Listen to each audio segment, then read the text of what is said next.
जय बाबा की। आज का विशेष वीडियो महाराज जी के परम भक्त श्री राजेंद्र दास जी के ऊपर है, जिन्होंने महाराज जी की प्रेरणा से उनकी पुस्तक लिखी।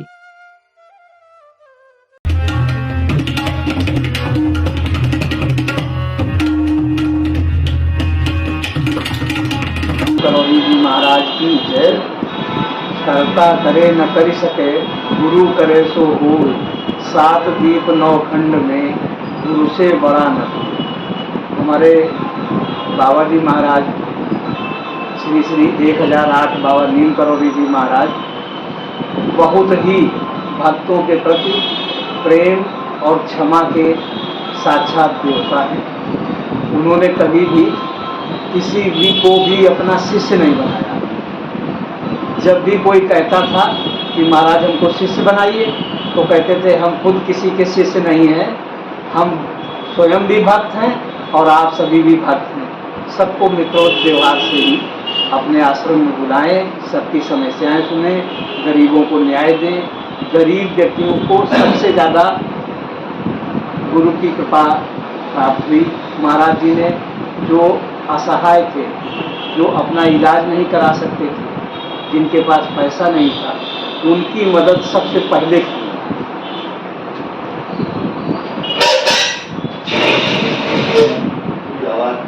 जी, गुरुदेव जी के आश्रम में हम पहली बार जब गए तो देखा कोई हमको ज्ञान नहीं था।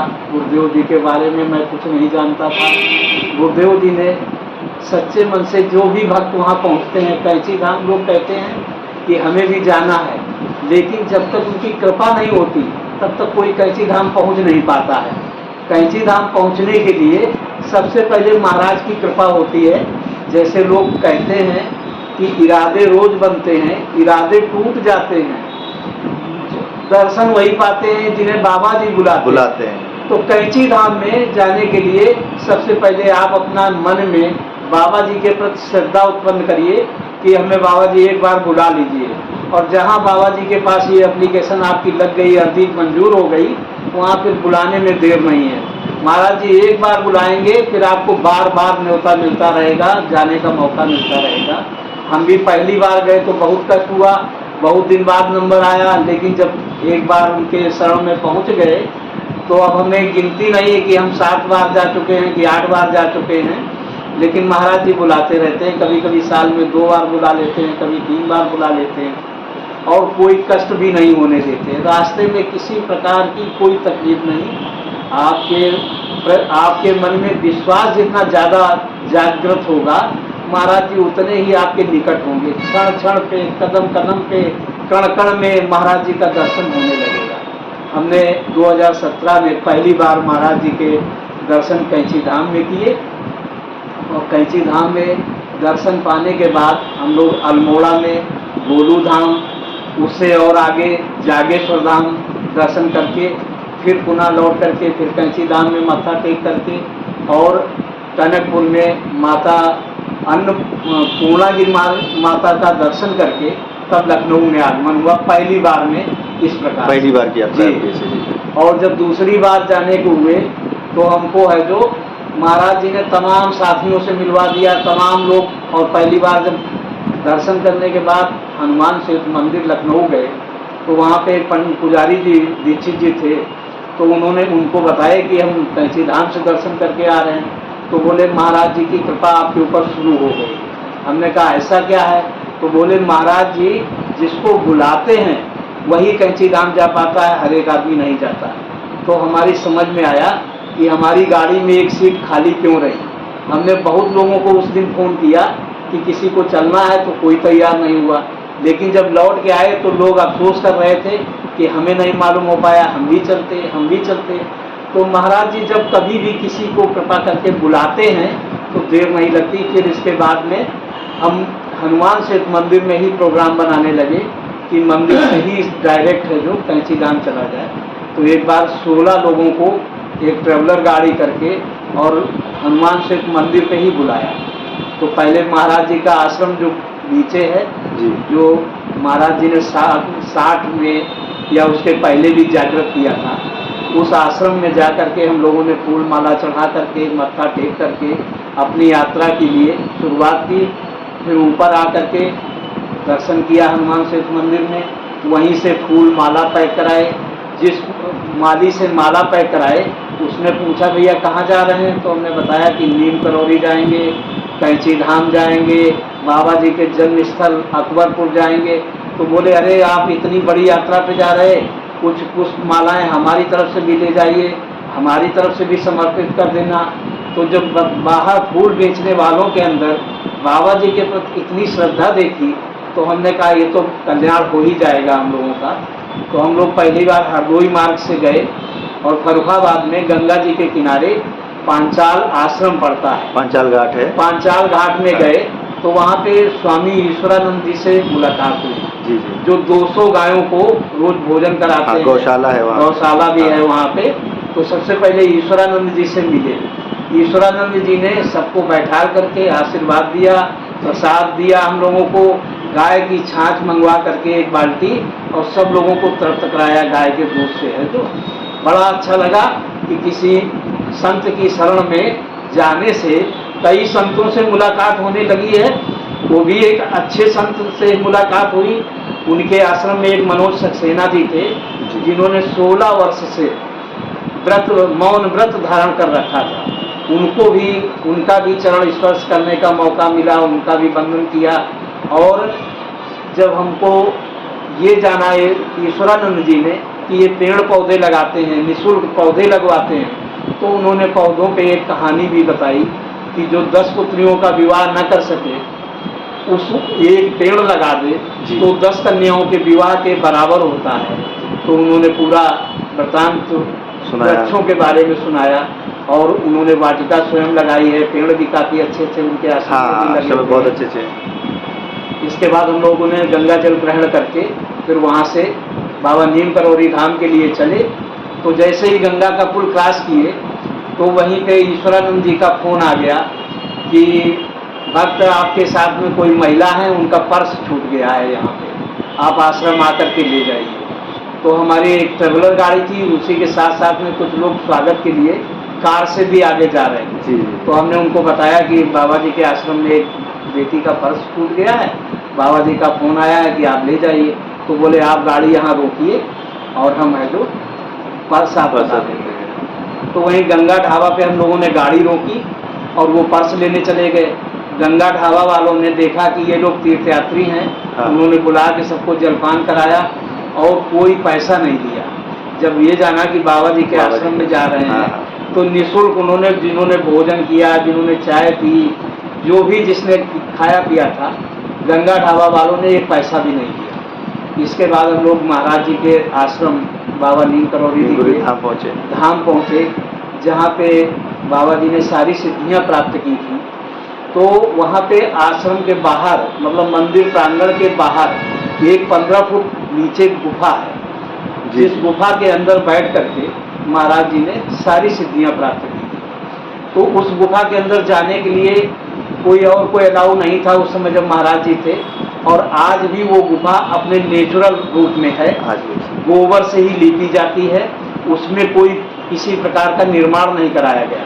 बाहर तो परिक्रमा मार्ग बनाया गया, बढ़िया टीन सेट डाला गया, लेकिन गुफा के अंदर कोई इम्प्रूवमेंट नहीं किया गया।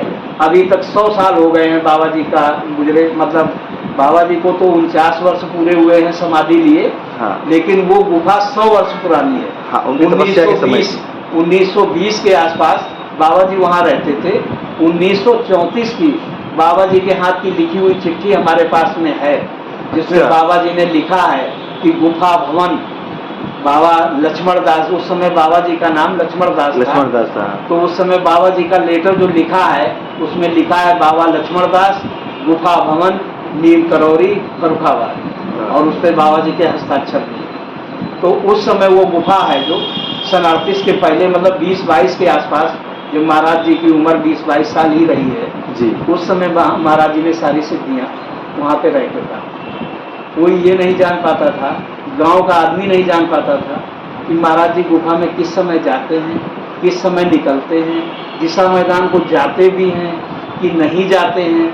लेकिन महाराज जी का एक नियम था गोपाल नाम का एक सेवक था, उस सेवक के साथ डेली गंगा नहाने जाते थे, जबकि गंगा वहाँ से करीब 35 किलोमीटर की दूरी पे है। हाँ, महाराज जी कितने समय जाते थे और कितने समय लौट आते थे ये कोई जान नहीं पाता था। बस वो गोपाल को कंधे पे हाथ रख लेते थे और गोपाल भी उनके साथ ही हवा वायु मार्ग से जैसे जा रहा है उस प्रकार से जा करके और नहा के लौट आते थे। एक दिन की बात है कि महाराज जी गंगा स्नान करके वापस आए और वापस आने के बाद में उनका जो रूम था वो गुफा, तो गुफा के बाहर बैठे हुए थे जी।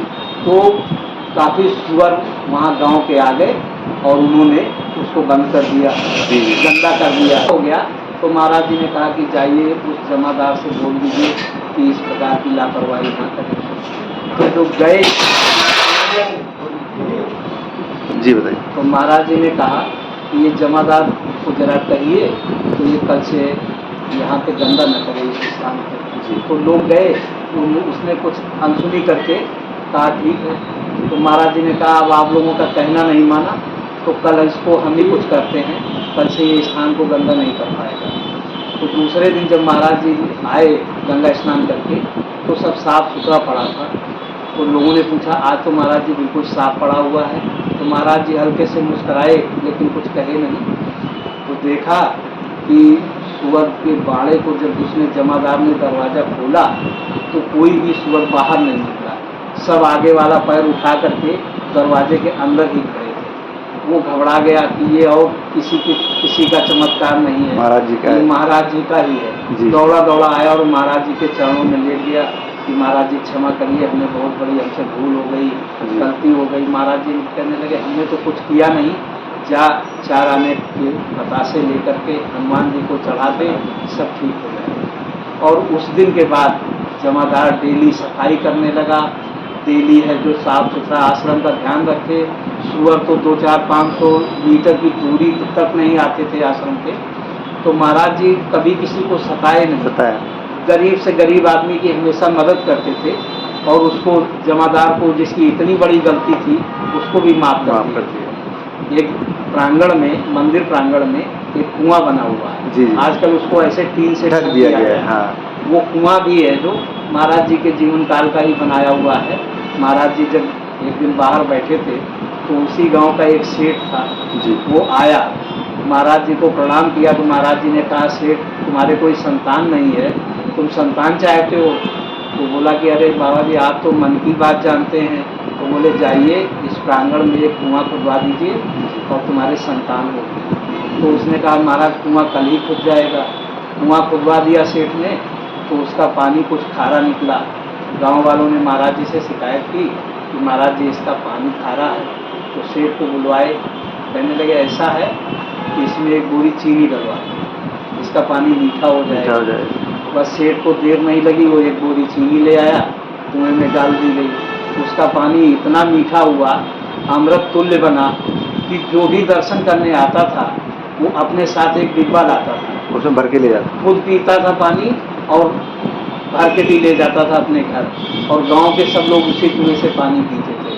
हालांकि अब आज उस कुएं में पानी नहीं है। हाँ। उसको इसीलिए स्मृति के रूप में उसको बंद कर दिया गया जी।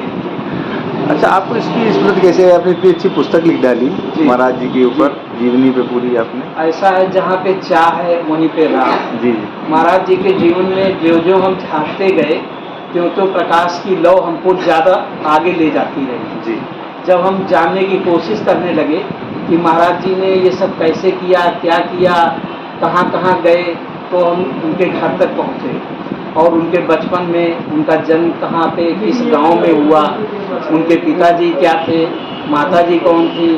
तो उनके पिताजी की लक्ष्मी नारायण शर्मा थे, माताजी कौशल्या देवी थी और गांव के महाराज जी प्रधान भी रहे। गांव में पाठशाला भी है महाराज जी के नाम से आज भी, अकबरपुर में जी, वहाँ भी मंदिर बना हुआ है।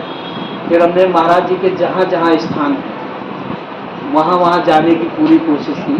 नीम करौरी कैंची धाम में 5 महाराज जी के स्थल हैं जी। एक तो कैंची धाम है, दूसरा काकरी घाट है, उमिया धार है जी, और बजरंगगढ़ है, और एक मौनी माँ का आश्रम है नौकुठिया ताल। नौकुटिया ताल, हाँ। जी, ये पांचों आश्रम महाराज जी के हैं, जहाँ पांचों जगह महाराज जी के विग्रह स्थापित हैं। जी। और पांचों मंदिर ऐसे हैं जिनमें बहुत ही कल्याणकारी मंदिर हैं। कैंची धाम तो महाराज जी ने बाबा सोमवारी जी बाबा की स्मृति में बनवाया है। उनकी साधना स्थली थी वहाँ पे। जी। उसको जागृत करने के लिए बनवाया है। बाकी काकरी घाट में महाराज जी का बहुत ही अच्छा, वहाँ पे 1000 वर्ष पुराना वट वृक्ष भी है। अच्छा। महाराज जी ने मंदिर भी अपने हाथ वहाँ बनवाया है। उस स्थान को जागृत किया है महाराज जी ने, जहाँ पे आरती स्पेशल होती है। जो घंटा बजता है आरती में, उसमें भी राम राम शब्द का उच्चारण होता है। कभी भी आप जाइए, सुबह शाम आरती होती है, उसमें हिस्सा लेंगे तो राम राम की आवाज़ उसमें निकलती सुनाई देगी। काकड़ी घाट, ये तो उनकी महिमा है। ये उनकी घंटे से राम की आवाज़ निकलती है। जी, घंटे से राम की आवाज़ निकलती है। आप ये देखिए कि महाराज जी ने 2 हनुमान जी अपने हाथ से बनाए, हनुमान जी की मूर्तियाँ। जी। एक विग्रह है लखनऊ में, जो हनुमान सेतु नीचे गोमती तट पे। गोमती तट जी।